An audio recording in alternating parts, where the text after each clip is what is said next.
Terdapat banyak tanggapan mengenai timbangan hari penghakiman. Dan anda tahu biasanya kita membayangkan sesuatu yang sederhana dalam fikiran kita seperti setiap orang akan berdiri pada hari penghakiman. Dan setiap orang akan mempunyai timbangan mereka sendiri di hadapan mereka, sebuah dacing. Dan akan ada timbangan perbuatan buruk di satu sisi dan timbangan perbuatan baik di sisi yang lain. Dan lepas itu, yang mana satu lebih berat adalah tempat di mana seseorang akan pergi. Sekiranya perbuatan baik mereka lebih berat, maka mereka akan masuk syurga. Sekiranya perbuatan buruk mereka lebih berat, maka mereka akan masuk neraka. Tetapi Al-Quran sebenarnya melukiskan gambar yang jauh lebih rumit daripada gambaran yang cetek itu.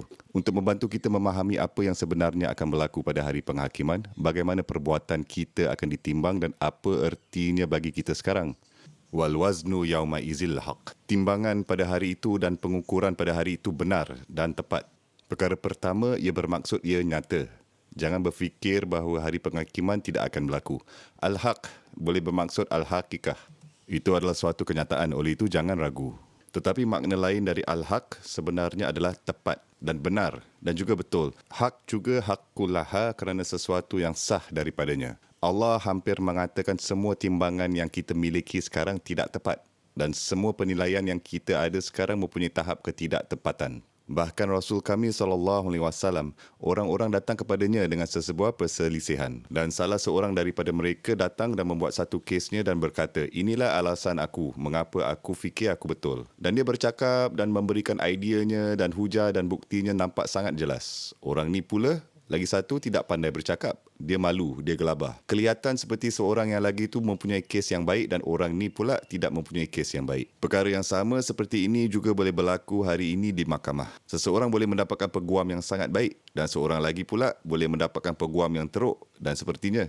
Dan itu akan membuatkan ia nampak seperti peguam yang baik itu mempunyai kes yang lebih bagus. Tetapi keadilan tidak sama dengan hanya kata-kata. Sekiranya anda bercakap dengan baik atau anda membuat kes yang baik, itu tidak bermaksud anda lebih berhak atau anda lebih benar. Keadilan adalah sesuatu yang lain, tak sama, bukan? Sehingga Rasulullah SAW pun mengatakan bahawa sekalipun kamu menjatuhkan keputusan sekarang, jangan menyangka kamu telah lepas dari penghakiman Allah SWT.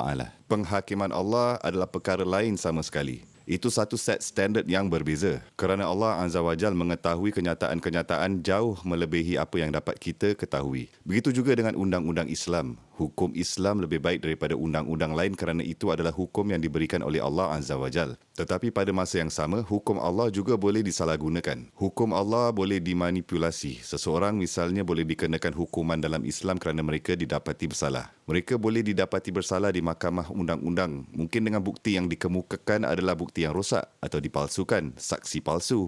Macam-macam boleh jadi. Korupsi berlaku. Dan di penghujungnya syariah telah dilaksanakan. Undang-undang itu dilaksanakan tetapi sebenarnya keadilan tidak dicapai. Jadi hanya kerana undang-undang dicapai, keadilan tidak semestinya dicapai. Dan anda tahu di mahkamah seluruh dunia atau ketika kita memikirkan imej keadilan, di seluruh dunia anda akan menjumpai imej dacing keseimbangan. Dan ada wanita buta yang memegangnya, bukan? Kerana ideanya adalah keadilan tidak boleh berat sebelah. Dan kita harus menimbang perkara sama. Tetapi ketika Allah berfirman, pada hari itu timbangan akan benar. Yang sebenar-benarnya, apa yang Allah katakan kepada kita tidak kira betapa kita berusaha membuat penilaian di dunia ini, penilaian dunia ini terhad. Ia tak sempurna dan tidak lengkap. Hanya pada hari itu, penghakiman itu akan berada dalam pengertian yang mutlak.